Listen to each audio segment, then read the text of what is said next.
Hi everyone, back to Evermore YouTube channel. It's Chris back with a match preview for Newcastle United's next upcoming game, which is a home game against Aston Villa. That's right, high-flying title contenders. Not if you believe Unai Emery. More of that in a second.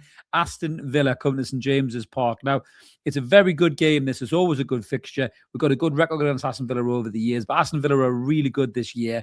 Their top players are performing really well, and this is going to be a tough game for Newcastle United. We're going to get stuck right into this in a minute. Talk about the dilemma of what does Eddie Howe do. We've got Paris Saint-Germain on Wednesday in the Champions League.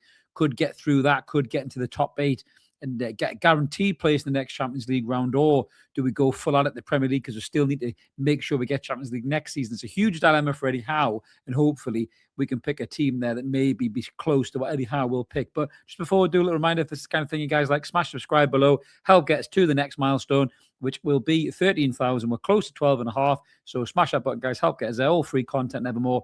But if you want to be a member, there is an option down there below. You get exclusive access to the Discord group, which is great for a bit of football chat, away from the perils of social media. Like me, when I criticise Kieran Trippier playing at right back, my word, I was attacked by the ex-police force. So I'll be staying in the Discord group, talking Newcastle before the game and not wasting my breath on the skid mark that is X. But let's get stuck in to what I think the lineup may be. This is how I think Eddie Howe will line up on Sunday, 2 p.m. kickoff. It's a tricky one to call, but the Bruno Guimaraes ankle injury didn't sound as serious as maybe first feared it was going to be. But as the days have gone by, it sounds maybe like Bruno could be around 70, 80% fit. Now, for me, if Bruno Guimaraes is not 100% fit, right, do not play him in this game. He doesn't need to play in this game. We've got Lewis Miley coming. We've got Jacob Ramsey coming. We've got Joe Willock even coming to midfield, even though he's been gash for nearly 2 years. But the other two I've just mentioned there can come in and do a job in midfield. So for me, Bruno does not need to play in this game. Even keep him on the bench if you want to, just to be in and around the squad. But keep him for Wednesday night against Paris Saint-Germain. Let him rest that magic ankle of his, and hopefully he can come and influence the game over in the Parc des Princes. But this is how I think we should line up. Nick Pope in goal. The old boy, Kieran Trippier, continuing at right back. He looked a lot better in the Champions League midweek, did Kieran Trippier. I was very scathing and critical when he was picked ahead of Lewis Miley at right back, but I think Lewis Miley is probably going to be better served in midfield with the absence of Bruno Guimaraes in this game. Maybe Miley comes back in as right back, offering a little bit of energy, legs, against a really quick and dangerous Paris Saint-Germain team on Wednesday. But I think Trippier plays in this game, and then the back two will be Malik Chow and Sven Botman, who've got a really good early showing of a brilliant pairing as centre-halves. Right foot, left foot, nice balance, both good on the ball, both good positionally, bit of pace from Malik Chow, strength from the pair of them. Botman's looking better and better as the game's passed. We need Botman back to his optimum levels. A top Rolls Royce can help Newcastle pull in to the top 5 driving spaces. You get what I said there? Very good. And Lewis Hall at left back. Now, I wish Lewis Hall had fucking adamantium bones and he could play every single game because he's absolutely class. And I wish he played every game, but I am worried about burning Lewis Hall out. I think in the Champions League game when we were 3-0 up, we probably could have took him off and give Alex Murphy 15, 20 minutes and let Hall rest up for the Villa game. But he kept him on because he's such an influential player. Hall will need to go again unless we sign a left back in this transfer window. But it's not going to be in time for this game. So Lewis Hall will play at left back. Now in the midfield where I've made the changes, I think Sandro Tonali will stay in the 6. One of the best things about the Champions League game midweek, and apologies I couldn't get the aftermath done, guys. I was ran out with the day job and I just couldn't squeeze it in.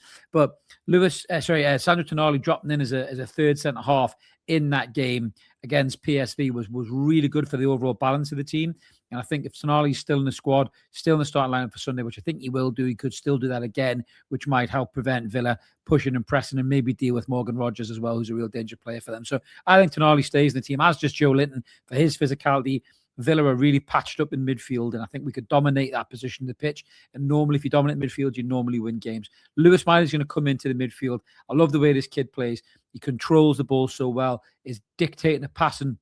You can run Villa ragged with it. You can pass and pass and pass, and then pick the killer pass because he's got the confidence now in the desire, the hunger, and the belief in himself to make that final pass to release the pacey players that I've got in the front lineup as well. So Lewis Miley in midfield. Now up front, I think Nick Voltemade comes back in for this game. He's a different player at home. Nick Voltemade needs a goal as well. I think he needs another goal. Just get his confidence back up. He's dipped a little bit over the last few weeks. Them 2 goals he scored against Chelsea were brilliant centre-forward play. And I think Nick Voltemade comes in for this game. So I think Wissa will be better served over in PSG on Wednesday, maybe stretching their back 4, running them behind, doing what he did, pressing hard like he did against PSV.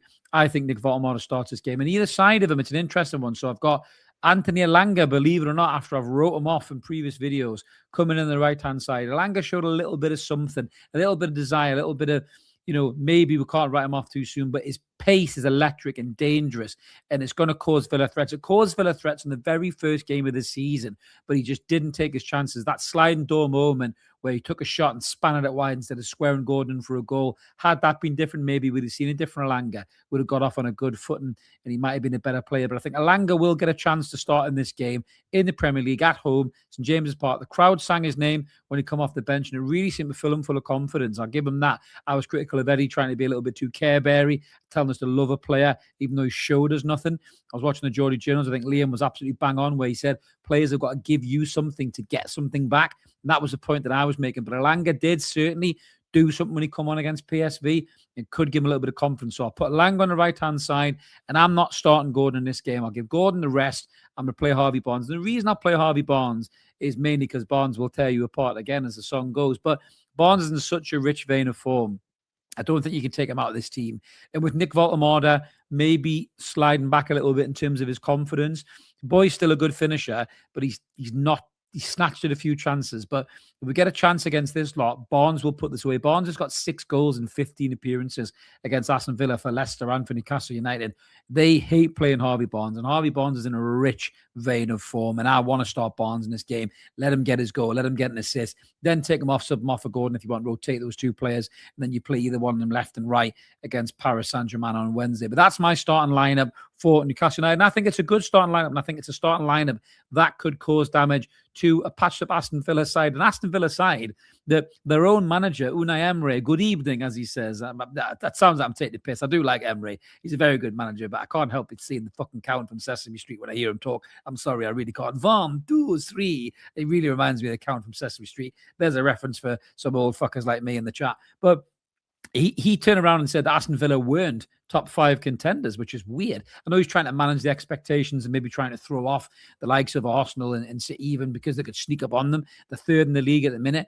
So, but it's coming at a cost. There is some fatigue. There is some injuries in their starting lineup. They've lost Camara for a long time. I think he's out for the rest of the season now, and he's a real tough, solid defensive midfielder who could have got stuck right in to Joe Linton and Tonali as well. So that's going to be a big blow for them. John McGinn was taken off early in the defeat last week against Everton, which is mad for them to lose against Everton, but they did with a knee injury that could rule him out for a few weeks. He's a big influential player, John McGinn, and the right character as well. I'm a big fan of John McGinn, but he is a really good player for Aston Villa, so influential, and that's going to hurt them in that midfield where we're really, really strong. But Onana is back and fit, and he can come back into the middle of the park. And Onana is a really, really good player. When they battered us at Villa Park, Onana was influential. So looking at the lineup that they've got proposed here on their Sports Mole, as I'm looking at, they've got a Bizot in goal, Cash, Konza, Torres, Matson, Tielemans, Onana, Sancho, Morgan Rogers, who's the danger man, Buendia, and Watkins. And that's a really, really solid side. That's a really good side. They've took Emi Martinez out of the lineup there. I'm not entirely sure if he's injured, Emi Martinez. I can't quite see whether he is. Yes, he's got a calf injury, needs a once-over. Maybe Martinez will come in. They've Sportsmole, too many websites up. Sportsmole have gone with Bizot play instead of Martinez, but he could easily come in and do that job there. But they obviously played midweek in Europe as well. A really weird incident as well with Emre pushing and shoving Tielemans when he come off, which was odd. And then he referred to him like he was my son, which is weird. But they beat Fenerbahce 1-0. Jadon Sancho getting a goal as well. So, Sancho's not quite set the world alight since he's been there for Manchester United, but he's looking like he's getting a goal there. So hopefully he's not coming into a rich vein of form in that one. But when they played against Everton last week in terms of the lineup, obviously John McGinn was in the picture, but he got off with an injury. But, Tielemans and Onana sitting in that double pivot midfield are really good players as well. Very technical, very good on the ball. They've had excellent games against us. And I think if we are going to win that game, we need to control that midfield. And that's where Joe Linton and Tonali and Miley with his passing can maybe find some pockets of space there. But the big danger man for me for Aston Villa is Morgan Rogers. I really like this player. I still can't believe they got him for £8 million from Middlesbrough. He's an absolutely brilliant footballer. He picks those pockets of space up. He's dangerous. He's strong. He can run with the ball. He can pass. He can shoot. He's got 7 goals this season in the Premier League and 4 assists. And he's just a really, really talented footballer. And we can't give him time or space to play. So it's really important, I think, that Tonali gets right onto him and stops him from picking up those little pockets of space in front of the back four as well. Ollie Watkins has come back into a little vein of form as well. Watkins is still a good player, still quick, still able to find those spaces in behind the back four. Still a decent finisher as well. 7 goals for Ollie Watkins this season as well. But I do fancy our back four, certainly our centre-back pairing, to deal with the attacking threat of Aston Villa. I think Chow and Botman, Lewis Hall and Trippier's experience, I think that is a solid back four. It's a solid back four. I do worry about Trippier's legs up against some of the Villa players, maybe on the overlap, likes of Maatsen on the overlap potentially, or Buendia's trickery. But I just think that the way we can defend, the way Tonali can sit in as our third centre half, Joe Linton can go out to the left-hand side and help. Hall, Miley can slip in alongside Trippier,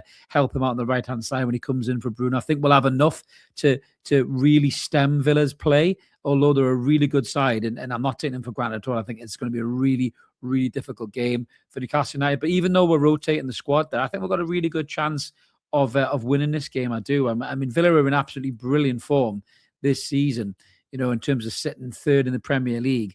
A lot of people might call this a draw, but I'm going to back our lads, and I'm going to say that our lads can win this game. I'm going to go for a tight game. I'm going to go for 2-1 to Newcastle United in this game. And this is massive for us in terms of, getting back into that Champions League picture. We can't lose these home games, these key home games against, I suppose, what you would call rivals. I mean, Villa are on 43 points, Newcastle on 33. They're 10 points ahead of us in the table. But if we win, we could easily pop up into 5th position, which is absolutely brilliant for us, and if the results go our way, we could stay in the top 5 for the weekend and then roll on to Paris. We've got Liverpool next weekend as well. We could take points off Liverpool depending on how well we're playing and how good we're looking fitness and form-wise as well. So it's a massive opportunity for Newcastle United in this coming week, but massive games. You got Aston Villa, Paris Saint-Germain, Liverpool, and City, again in the second leg of the Carabao Cup as well. So it's a massive list of fixtures coming up for Newcastle United. But I think the lads can do it. I think we've got a good track record against Aston Villa, good form against them at St James's Park. I think St James's Park will be rocking. I think the atmosphere was electric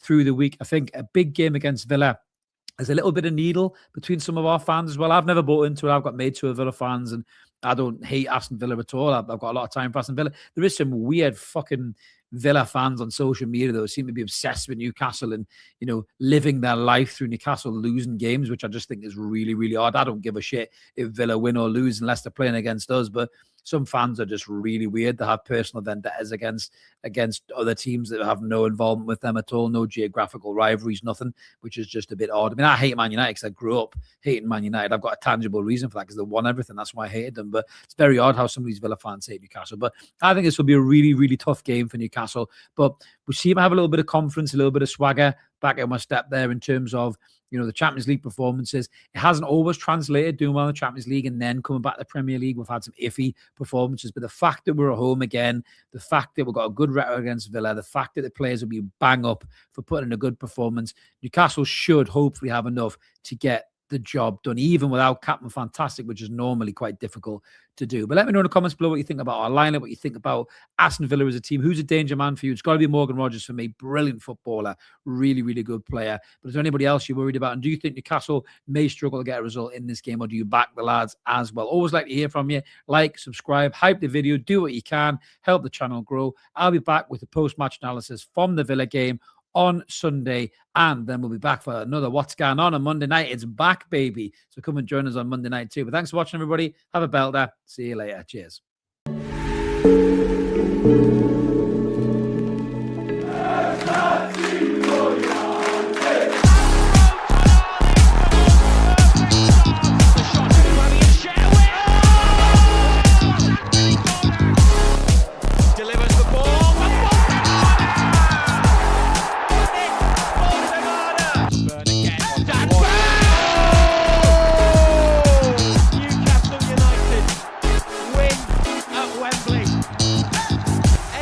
Heroes celebrate.